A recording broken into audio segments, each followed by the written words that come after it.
Bienvenidos al módulo 2, Control Fiscal Ambiental. En este módulo abordaremos los aspectos relacionados con la definición, objeto y alcance del control fiscal ambiental. Para comprender de mejor forma la definición, objeto y alcance del ejercicio del control fiscal en Colombia, tenemos que necesariamente remitirnos a la Ley 42 de 1993 como ley principalísima del marco legal de control fiscal en Colombia. Y de ahí pues analizar el artículo 8º, que establece que la vigilancia de la gestión fiscal del Estado se fundamenta en la eficiencia, la eficacia, la equidad y la valoración de los costos ambientales. De tal manera que la función del ejercicio del control fiscal es evaluar esos principios en tal sentido que a través de la aplicación de los sistemas de control se permita determinar en la administración y en un periodo determinado si la asignación de esos recursos fue la más conveniente para maximizar los resultados, que en igual de condiciones la calidad de los bienes y servicios se obtienen a mejor o menor costo, que sus resultados se logren de manera oportuna y guarden relación con los objetos y metas, y asimismo que permita identificar los receptores de la acción económica y analizar la distribución de costos y beneficios entre sectores económicos sociales y entre entidades territoriales, y finalmente establece cuantificar el impacto por el uso o deterioro de los recursos naturales y el medio ambiente y evaluar la gestión de protección, conservación, uso y explotación de los mismos. Esto quiere decir que este artículo que nos hace una referencia sobre esos principios y nos da una definición frente al alcance de cada uno de ellos en desarrollo del ejercicio del control fiscal, pues nos incorpora la variable ambiental al definir primero un principio denominado como la valoración de los costos ambientales y que lo determina hacia la evaluación de gestión de protección, conservación y uso y explotación de los mismos, refiriéndose a los recursos naturales y del ambiente, es decir, que claramente le da una actividad de evaluación de la gestión a las contralorías sobre aquellas entidades que tienen la responsabilidad de protección, conservación, uso y explotación de los recursos naturales, pero también le habla de cuantificar el impacto por el uso o deterioro de los recursos naturales. Entonces, vemos que este artículo hay que analizarlo de manera profunda para entender esas dos grandes funciones que se establecen de él. La primera, evaluar la gestión con relación a los recursos naturales y el ambiente, y no solo la gestión que deban hacer aquellas entidades que denominamos como autoridades, sino sobre todas aquellas entidades que tienen responsabilidad sobre los recursos naturales, ya bien sea generando algún tipo de afectación, invirtiendo algún recurso público o de forma haciendo alguna gestión sobre ellos. Y de segundo análisis es que producto de esa evaluación de la gestión se puede de alguna forma cuantificar el impacto por uso o deterioro de los mismos. Así como analizamos el artículo 8º de la Ley 42, también tenemos que hacer referencia al artículo 46. Y en este artículo, que también tiene que ver con responsabilidades de los organismos de control fiscal sobre el tema ambiental, vemos que es el desarrollo del numeral séptimo del artículo 268, donde le impone la responsabilidad a todos los contralores, no solo el Contralor General, sino también a los contralores departamentales y distritales en virtud del artículo 272 de la Carta Magna, en el cual le dice a estos servidores que deben presentar un informe anual sobre el estado de los recursos naturales y del medio ambiente. Pero si bien en la Constitución solo nos hace referencia a esa función o esa atribución de presentar un informe, aquí también nos adiciona otra obligación, y es reglamentar la obligatoriedad para que las entidades vigiladas incluyan en todo proyecto de inversión, convenio, contrato, autorización de explotación de recursos,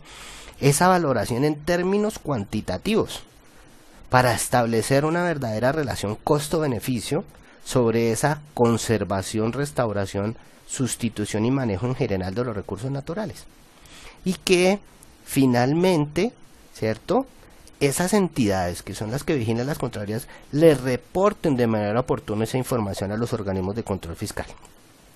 La pregunta hoy es,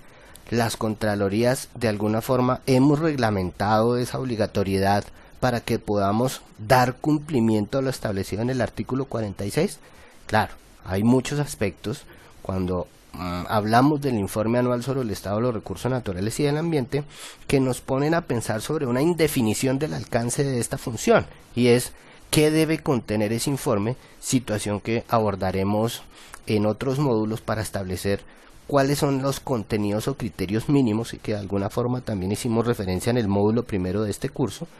en el cual permita establecer que el cumplimiento de esta función, que está tanto en el numeral séptimo del artículo 268 de la Constitución como en el artículo 46 de la Ley 40, permita determinar que es una función de presentar un informe sobre el estado de los recursos naturales, pero que esa función está atribuida a un organismo de control fiscal. De ahí que siempre va a tener que tener la variable fiscal para saber si los recursos realmente en esa relación costo-beneficio que se inviertan, ¿sí?, o en esa relación costo-beneficio de poder causar un deterioro o una lesión a los recursos naturales, se genera desde un punto de un impacto positivo o negativo para los mismos.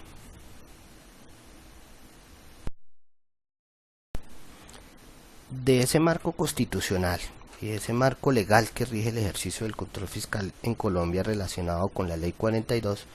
pudiéramos establecer que uno de los principios fundamentales del ejercicio del control fiscal ambiental pues lo constituye la valoración de los costos ambientales, y que a través de ese artículo 46 lo que se hace es reglamentar una obligación para que las entidades vigiladas por la Contraloría le reporten en términos de costo-beneficio una información para análisis de las Contralorías y una toma de decisiones sobre la protección y conservación de los recursos naturales. Analizado todo el desarrollo constitucional y nuevamente legal del control fiscal ambiental, pues pudiéramos empezar a hacer una serie de afirmaciones frente a que la responsabilidad de las Contralorías con relación a ese principio de la valoración de los costos ambientales será la de vigilar que las entidades sujetas de control apliquen ese principio de la valoración de los costos ambientales, claro, de acuerdo con el alcance y la función y las actividades que cada una de las entidades ejecuten. Con esos elementos conceptuales y legales que hemos visto hasta ahora, pues pudiéramos empezar a construir unas definiciones de control fiscal ambiental. Y la primera que tenemos es que se convierta en una herramienta de evaluación de la gestión de las entidades públicas con el fin de proteger las inversiones en materia ambiental y evaluar las acciones encaminadas al mejoramiento del ambiente. Complementando esa definición anterior, también podríamos decir que el control fiscal ambiental es una función de naturaleza pública, que se desarrolla a través de un conjunto de técnicas y procedimientos que tienen un objetivo: vigilar la gestión de las entidades de carácter público, privadas y mixtas, que de alguna forma intervienen en el uso, conservación, protección y explotación de los recursos naturales y el ambiente. Es decir, que la mirada del ejercicio del control fiscal hacia la evaluación de la gestión está sobre todas esas entidades que de alguna forma tienen una relación, ya bien sea directa o indirecta, con los recursos naturales y con el ambiente. Así como hemos logrado definir lo que es el ejercicio del control fiscal, este también tiene unos objetivos, y es ser un medio eficiente y eficaz para la protección de los recursos naturales y el ambiente. Entonces fíjese cómo a través de un buen ejercicio de control fiscal por parte de las Contralorías se convierte en una labor de protección de ellos, a través, ¿cierto?, de la vigilancia que se ejerza de la gestión fiscal de las entidades públicas y particulares, y que de alguna forma tengan injerencia sobre la disposición de esos recursos destinados para los fines ambientales, y que de esa evaluación se puede determinar o asegurar una correcta destinación de los mismos, para así garantizar una efectiva protección del medio ambiente. de ese gran objetivo de vigilar a aquellas entidades que tienen alguna injerencia sobre los recursos naturales, pues también se desprenden otros objetivos, entre ellos que se dé la destinación y aplicación correcta a los recursos asignados para manejo, protección, conservación y recuperación ambiental, que realmente las entidades realicen las inversiones requeridas para cumplir con esas funciones asignadas, que las entidades vigiladas cumplan con los deberes y constitucionales y legales que garantizan no solo el derecho a las personas de gozar un ambiente sano, sino también de proteger la diversidad e integridad del ambiente como uno de esos desarrollos constitucionales, y finalmente que las entidades y los particulares cumplan con todos aquellos requerimientos exigidos por la autoridad ambiental y por la legislación ambiental en desarrollo de una gestión ambiental eficiente, en protección, lógicamente, de los recursos naturales. Una vez entendida la definición del control fiscal ambiental y su objeto, pues también tenemos que determinar un alcance, y ese alcance del control fiscal nos dice que se extiende desde el análisis de las inversiones en proyectos o actividades, pasando por un proceso de evaluación de la gestión y finalmente verificando si tanto las entidades del Estado como los particulares que intervienen en los recursos naturales y el ambiente cumplen con el marco de legislación vigente desde el punto de vista ambiental. Finalmente, con estos aspectos que hemos visto, pudiéramos decir que ese ejercicio del control fiscal ambiental se encuentra definido constitucional y legalmente con el fin de velar y proteger la debida destinación e inversión de los recursos públicos,